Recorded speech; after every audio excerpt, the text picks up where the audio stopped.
Day 10, coach your brain. Do you take risks? Would you call yourself a risk taker? Today I want to talk about risk assessment and speaking languages. So not only taking the risk of doing something in life, but taking the risk of actually speaking in a foreign language. You know that the part of our brain that really goes into that risk assessment is the amygdala. And the thalamus is receiving the signals from outside, and the amygdala is the risk assessor. Now, apparently there are two types of people. There are the soft steppers and there are the go-getters. Now, if you are a soft stepper, apparently there is increased activity in the insular area of the brain, and this is relating to cognitive areas. So you obviously go a little bit more slowly, you soft step, and you reason whether you should take that risk or not. But if you are a go-getter, you have increased activity in the area of the brain called the ventral striatum, which is an area of emotional responses. And apparently there you are responding with such an emotional reaction that you go and get it, you take that risk.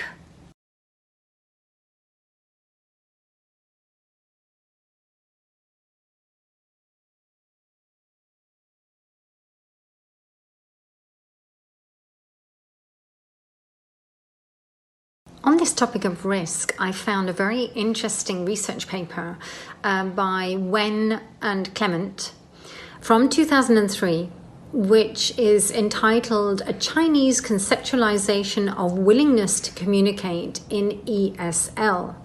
And it's actually published in Language, Culture and Curriculum. They say that good language learners are supposed to be risk takers. We are supposed to be willing to guess, willing to appear foolish, and willing to try out new structures about which we are unsure. And risk-taking is shown to be related to success in language learning. Now, apparently, high risk takers reported greater perceived depth of communication. That was in a study in Jonason and Grabowski in 1993. So my question at this point is, what point do we, when we are speaking another language, take that risk assessment of, is it safe to speak or not? And I can look back at my language experience, and I know there are many, many times where I have absolutely shut down and even said that I can't speak that language. Even if I can, I've pretended that I couldn't. And this happened to me a lot when I was in Germany, when I wasn't feeling very safe and I wasn't feeling very sure of the language. And I will never forget the time that once I was stopped by the German police.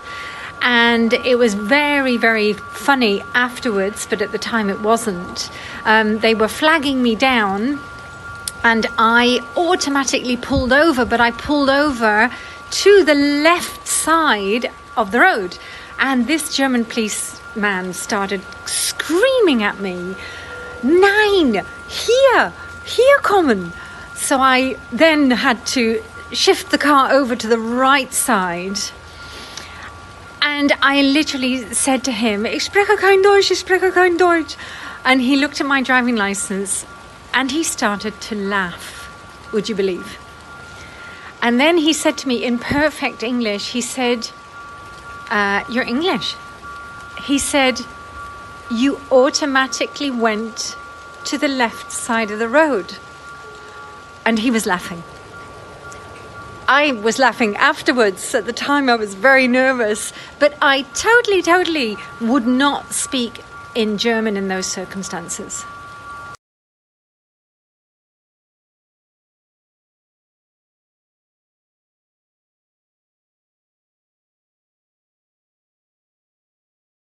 So what do we need to actually take the jump? In anything in life, what do we need? Do we need to feel safe? Do we need to have some sort of trust? Do we need to know the environment? Do we need to know the people that we're with? Do we need to trust ourselves? And I think these are all the questions that we maybe are in milliseconds assessing when we speak a language. Do I know enough? Am I going to look like an idiot? Am I going to be safe to speak? Am I going to get a bad response? Milliseconds that we assess whether to speak or not. So next time you're speaking your foreign languages, just see if you can think about, what is it that's allowing me to feel safe here? And what risk assessment did my brain go through to actually take the jump and fly with that language?